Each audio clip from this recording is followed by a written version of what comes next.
जय श्री राधे, जय श्री कृष्ण। भक्तजनों, आइए आरंभ करते हैं आगे की कथा।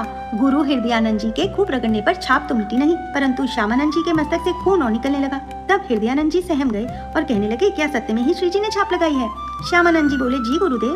तब कहा, धन्य है तुम्हारा जीवन, विश्वास हो गया कि श्री जी ने तुम्हें स्वीकार कर लिया है। पर अब भी हृदयानंद जी ने कहा, हम यही मानेंगे कि तुमने हमारे तिलक की जगह छाप लगाई है और ये अपराध है, इसलिए हम वैष्णव समाज में दंड निर्धारित करेंगे। और उधर श्यामानंद जी के मन में तो कुछ अलग ही चल रहा। वह मनी मन कह रहे, हे गुरुदेव, आप ही की कृपा से तो मुझे आज श्री जी ने सहचरी भाव दिया है और ये छाप लगा करके अपने परिकर में मिला लिया है। तभी सुबल सखा वहाँ प्रकट हुए और कहा कि मैं साक्षी देता हूँ कि ये छाप श्यामानंद जी को स्वयं राधा रानी ने दी है। भक्तजनों, सुबल तमाल का वृक्ष है, वह वहीं वापस समा गया। अब सबको विश्वास हो गया कि ये सभी लता, वृक्ष, पेड़ पौधे सब श्री जी के निज परिकर हैं, सभी सखा हैं श्री जी के।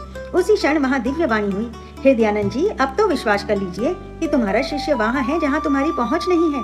श्री जी के निज परिकर में मिल चुका है वो। हृदयानंद जी कुछ सहम गए, मान भी गए, पर अब भी उनके हृदय की जलन शांत ना हुई। भक्तजनों, अगर शिष्य दैन्य हो और गुरु थोड़ा सा भी मनमानी आचरण करे तो ठीक नहीं होता। यह चीज बस हृदय में जलन ही पैदा करेगी और कुछ नहीं।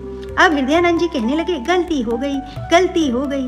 अब सभी वैष्णवजन कहने लगे, देखो हृदयानंद जी, आपने हम सबको एकत्रित किया था श्यामानंद जी को दंड देने के लिए, लेकिन हम आज आप पर दंड लगा रहे हैं क्योंकि आपने गलत किया है। आपने अपने शिष्य का माथा इतना रगड़ा कि उससे रक्त निकलने लगा, जबकि वह श्री जी की कृपा प्रसादी थी और आप मानने को ही तैयार नहीं।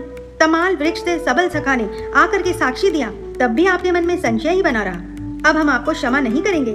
इसके प्रायश्चित में 12 दिनों तक आपको संतों को प्रसाद पवाना होगा। अखंड 12 दिनों तक कीर्तन चलेगा, भगवत चर्चा चलेगी, ये दंड है आपको। तुरंत श्यामानंद जी ने सभी वैष्णवों के आगे हाथ जोड़ करके खड़े हो गए और कहने लगे कि जो मेरे गुरुदेव को ये दंड शब्द कहा गया है, इसे मैं स्वीकार करता हूँ। आज से ये दंडोत्सव मैं करूंगा। मेरे अहोभाग्य गुरुदेव शायद यही करवाना चाहते थे, इसीलिए ऐसा बोले। भक्तजनों, देखो, इतना होने पर भी श्यामानंद जी को अपने गुरुदेव के प्रति कोई दोष नहीं दिखाई दे रहा। बलिहारी जाऊं। इसीलिए तो कहते हैं कि महापुरुषों के पावन चरित्र हमें शिक्षा देते हैं। वैष्णवों ने कहा, श्यामानंद जी तुम धन्य हो, धन्य हो, तुम धन्य हो। तभी से हर वर्ष दंडोत्सव मनाया जाने लगा। वृंदावन धाम की जय, भक्त वत्सल भगवान की जय। आज की कथा बस यहीं तक। जल्द मिलते हैं एक नई कथा के साथ। राधे राधे।